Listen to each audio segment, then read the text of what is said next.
friends, it's Miss Becky with the Asheboro Public Library, and I'm really excited that you're here with me on my porch this week because we are going to build a fairy house or a gnome home, and I'm excited to play with you today. The first thing we're going to need in terms of materials are some outdoor items because fairies and gnomes live outside, so they prefer natural items. So the first thing I want you to do is to get a grown-up if you need to, and a basket or a box or a bag to put some items in, and go on a little adventure. You know how I love adventures. And we're going to go on an adventure outside and look for some fun objects to make your fairy house or gnome home with. So you'll be wanting to look for some cool sticks and maybe pieces of bark or some pine cones and other natural items that you can use to make your fairy house or gnome home super creative and inviting. And then I'm also going to give you some other ideas of things you can use around your house to put your own unique touches on your fairy homes.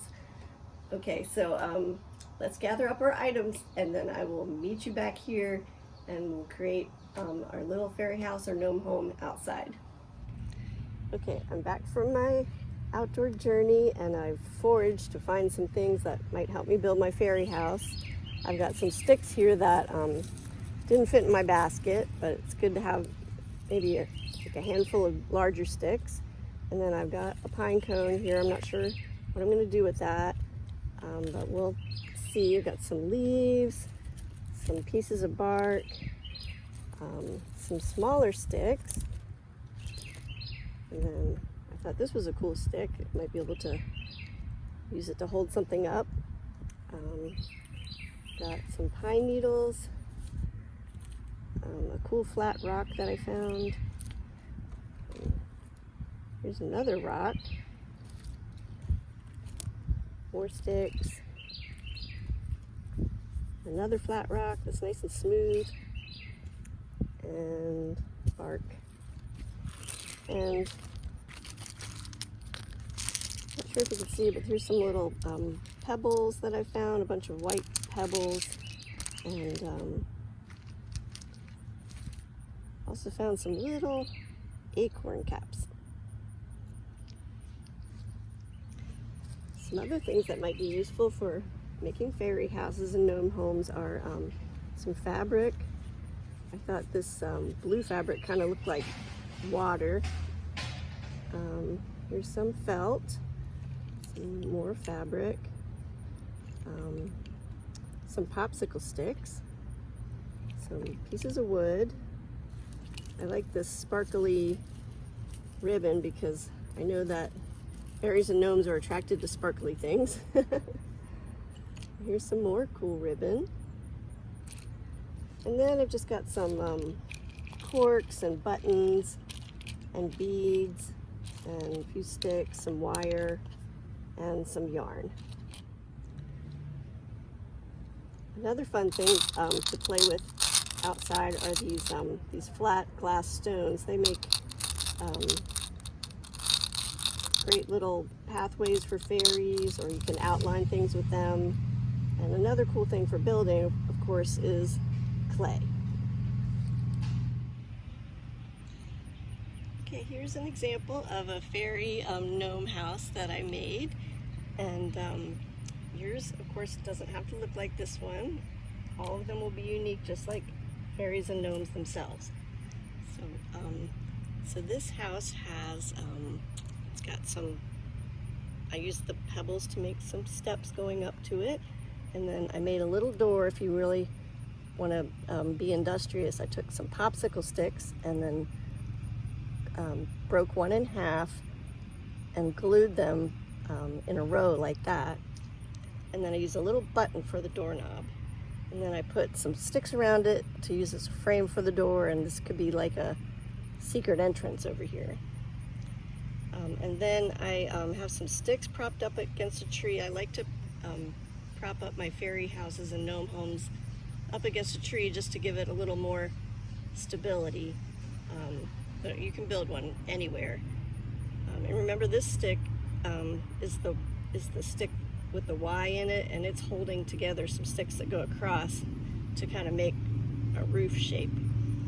Also on the roof I put some pine needles and some leaves just for a little extra protection, and sparkly ribbon as a decoration across the roof.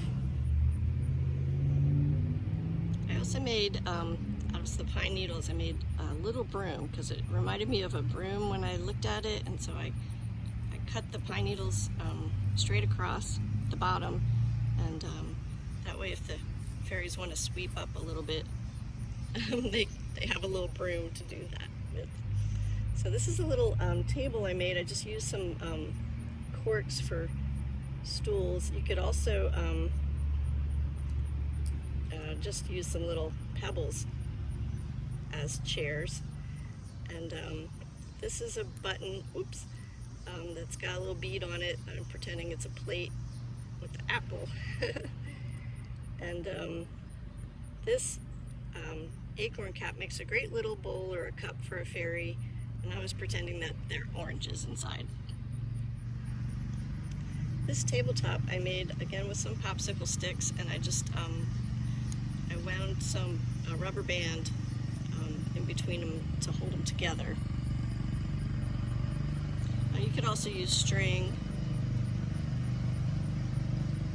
and it could be a tabletop. It could also be a fence. Of course, you don't have to use popsicle sticks. You can use regular sticks too. You could also just use a flat rock to be a table. So back here, I just folded up some fabric to make a little fairy bed, and put it in the back for a little privacy. And here's the pine cone that I propped up a little chair on the pine cone. It's got it's just made with some bark. See, it's got a piece of bark for the seat and another piece of bark for the back.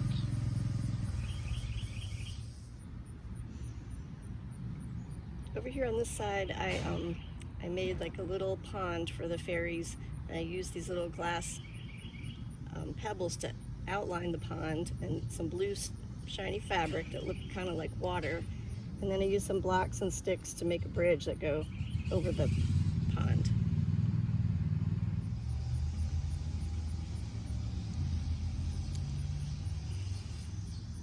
So if you didn't get a fairy kit that from the library this week, with our craft bags that you can pick up out front, you can make your own little fairies or gnomes using some clothespins,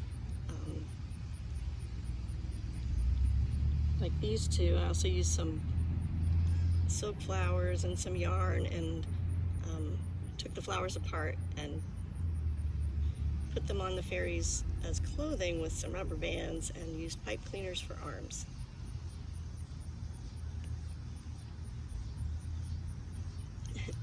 You could also use a regular clothespin. I used for this guy, and I wrapped some yarn around it to make some clothes, and I glued a pebble on the front here to make a face, and stuck a feather on top to give him some crazy hair. I tied it in a bow in the back so it could look like wings, and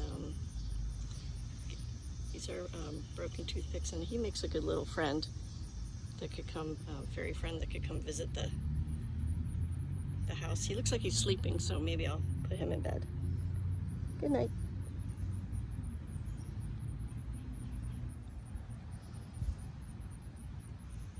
Another thing I like to make are stick people.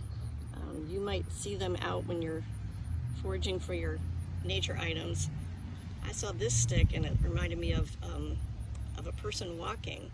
So then I took a little piece of bark and I glued it to the top to make a face, and then I gave him a little acorn cap hat, and so now he looks like he could be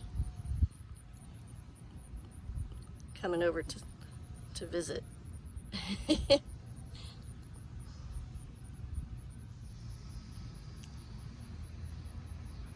So this is my fairy gnome home. Again, yours doesn't have to look like mine. It can look like whatever you come up with in your imagination. You can just play and experiment with propping things up and seeing what works, and seeing what comes together. And just use your imagination to come up with items for your house. Got stick man here, and This little guy sleeping here, and the fairies and gnomes hanging out. They look like they like it. I think I might leave it out tonight. And if your fairy or gnome home does get messed up during the night, that just means that a fairy or gnome came to visit and had a little bit of fun and kind of got it messed up a little bit. Well, thank you so much for playing with me and creating your really awesome fairy houses and gnome homes. I know the fairies and gnomes are going to love them, and I can't wait to see pictures of what you create. So if you would send those pictures to asheborochildrensroom@gmail.com, we would love to see what you come up with. Also, if you have any ideas about future Stick Around art adventure episodes, just let us know, and we would love to cover some topics for you while you're sticking around at home. If you'd like more information about nature play and the benefits of it, and how to create some more cool fairy houses and gnome homes, you could go to the North Carolina Zoo's Facebook page, Adventures in Education, and look for videos that are under Wild About Nature, and you will get some really cool ideas about nature play and also some fairy house and gnome home ideas. I'll see you next time when we stick around. Goodbye.